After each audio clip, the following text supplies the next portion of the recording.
Assalamualaikum warahmatullahi wabarakatuh. Alhamdulillah, assalatu wassalamu ala rasulillah Sayyidina wa maulana Muhammadi wa ala alihi wa sahbihi wa mawala.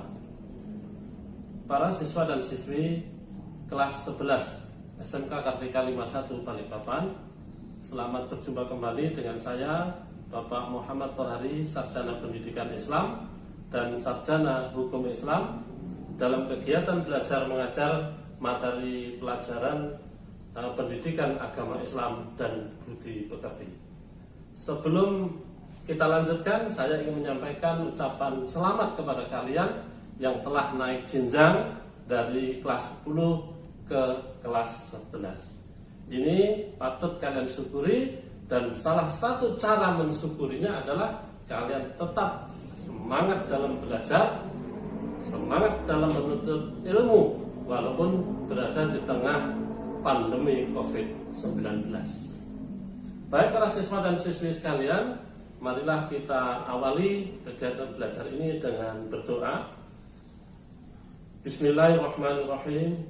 Rabbis shrahli sadri wa yassirli amri wahlul 'uqdatam min lisani yafqahu qawli. Rabbi zidni ilma warzuqni fahma.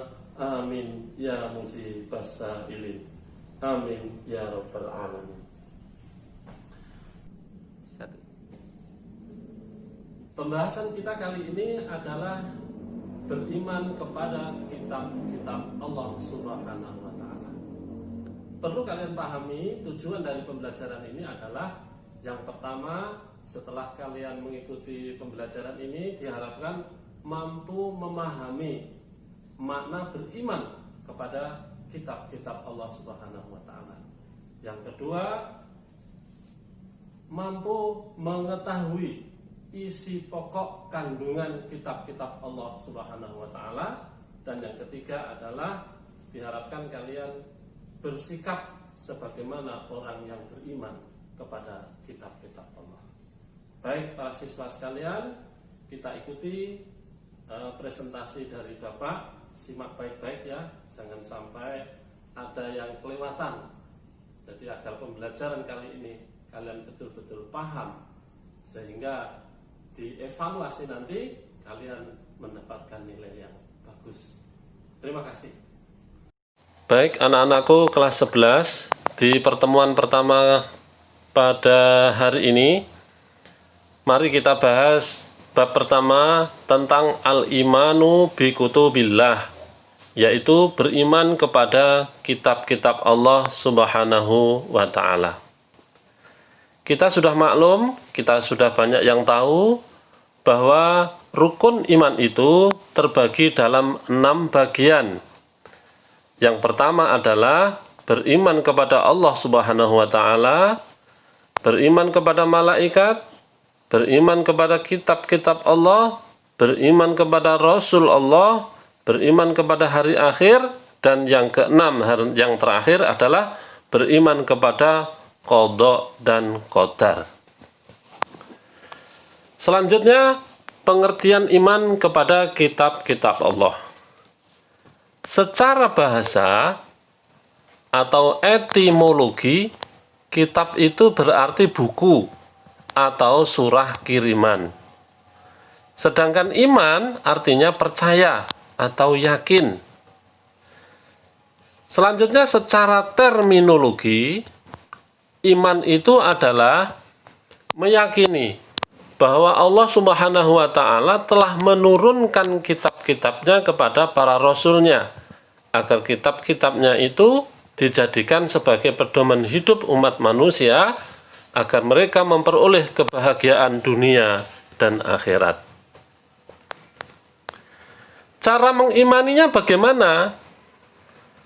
Kalau kitab sebelum Al-Quran, cara mengimaninya secara ijmali, yaitu secara global. Artinya, umat Islam wajib mempercayai secara global saja bahwa Allah telah menurunkan kitabnya berupa Taurat, kemudian yang kedua Zabur, dan yang ketiga adalah Injil. hanya sebatas itu saja, tidak perlu secara rinci. Kemudian bagaimana cara mengimani Al-Quran? Caranya adalah secara tafsili, yaitu secara rinci, yaitu tidak boleh mempercayai Al-Quran itu ada cacatnya. Sebagian dari ayat ataupun kata-kata bahkan huruf tidak dipercaya, ini enggak boleh. Jadi secara utuh, secara rinci, apa-apa yang ada di dalam bagian Al-Quran itu harus diyakini sebenar-benarnya bahwa itu adalah kitab suci buatan Allah Subhanahu wa Ta'ala. Kemudian pengertian kitab dan suhuf.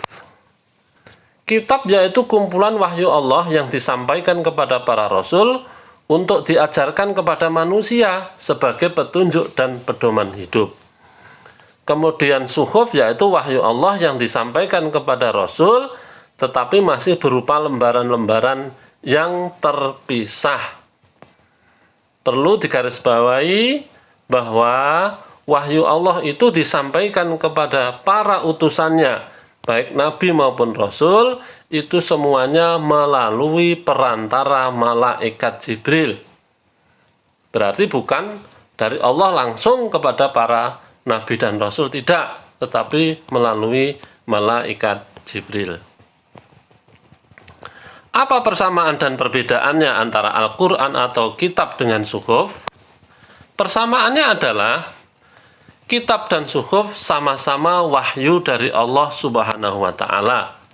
Sedangkan perbedaannya, yang pertama, isi kitab lebih lengkap daripada isi suhuf. Yang kedua, kitab dibukukan, sedangkan suhuf tidak dibukukan. Yang ketiga, menurut tambahan ini, bahwa kitab itu ajarannya berlaku untuk para nabi dan rasul yang menerima beserta umatnya. Sedangkan suhuf, ajaran daripada isi suhuf itu hanya untuk para nabi dan rasul penerima, tidak untuk umatnya. Kemudian anak-anakku sekalian, kitab-kitab Allah Subhanahu wa Ta'ala itu ada 4. Yang pertama, Taurat diturunkan kepada Nabi Musa alaihissalam. Zabur diturunkan kepada Nabi Daud alaihissalam. Injil kepada Nabi Isa alaihissalam. Dan yang terakhir, Al-Quran diturunkan kepada Nabi Muhammad sallallahu alaihi wasallam. Ini kitab. Selain kitab, Allah juga menurunkan suhuf, sohifah atau lembaran-lembaran, yaitu kepada Nabi Ibrahim alaihissalam dan nabi-nabi lainnya. Kemudian bagaimana hukum beriman kepada kitab-kitab Allah? Hukumnya adalah fardu ain. Artinya secara perorangan, secara individu. Beriman itu secara individu, tidak boleh diwakilkan. Beriman kepada kitab Allah, hukumnya adalah, saya ulangi, fardu ain. Kemudian orang yang mengaku beragama Islam, tetapi tidak beriman kepada kitab-kitab Allah, maka ia dianggap murtad atau dianggap tidak beriman alias kafir. Berikutnya, bahwa suhuf Allah Subhanahu wa Ta'ala itu ada 100. 100 itu kepada siapa? Yaitu kepada Nabi Idris alaihi salam sebanyak 30 suhuf. Nabi Sis menerima sejumlah 50 suhuf. Nabi Ibrahim menerima 10 suhuf. Dan yang terakhir, Nabi Musa alaihi salam menerima 10 suhuf. Allah berfirman dalam surah Al-A'la, Inna hadza lafis suhufil ula suhufi Ibrahim wa Musa. Sesungguhnya ini terdapat dalam kitab-kitab yang dahulu, yaitu kitab-kitab Ibrahim dan Musa.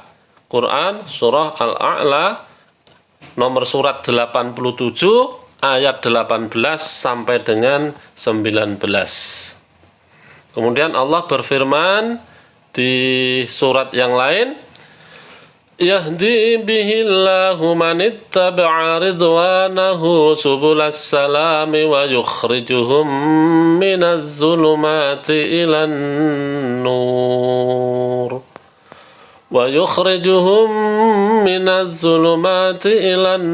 nur biiznihi wa yahdihim ila siratim mustaqim. Yang artinya bisa kalian baca sendiri. Ini adalah surah Al-Maidah, surat nomor 5 ayat yang ke-16. Demikian anak-anakku presentasi kali ini.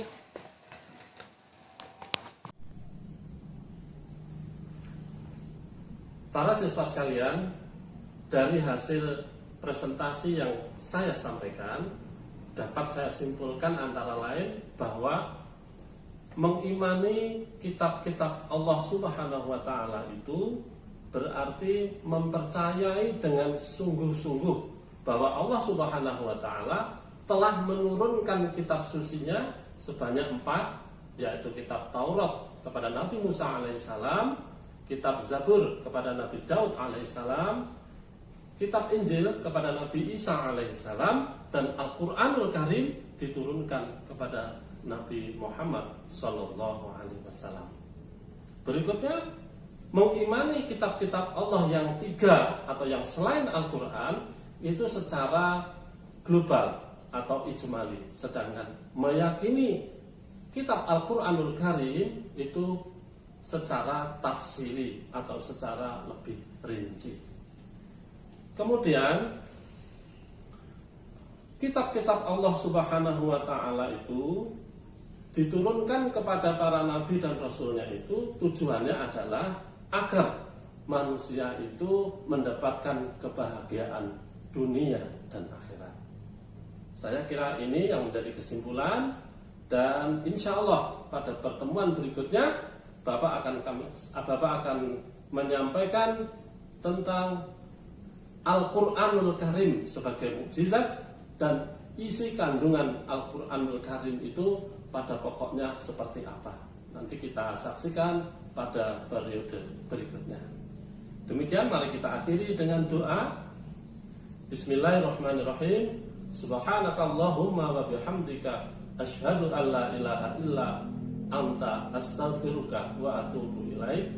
Terima kasih. Assalamualaikum warahmatullahi wabarakatuh.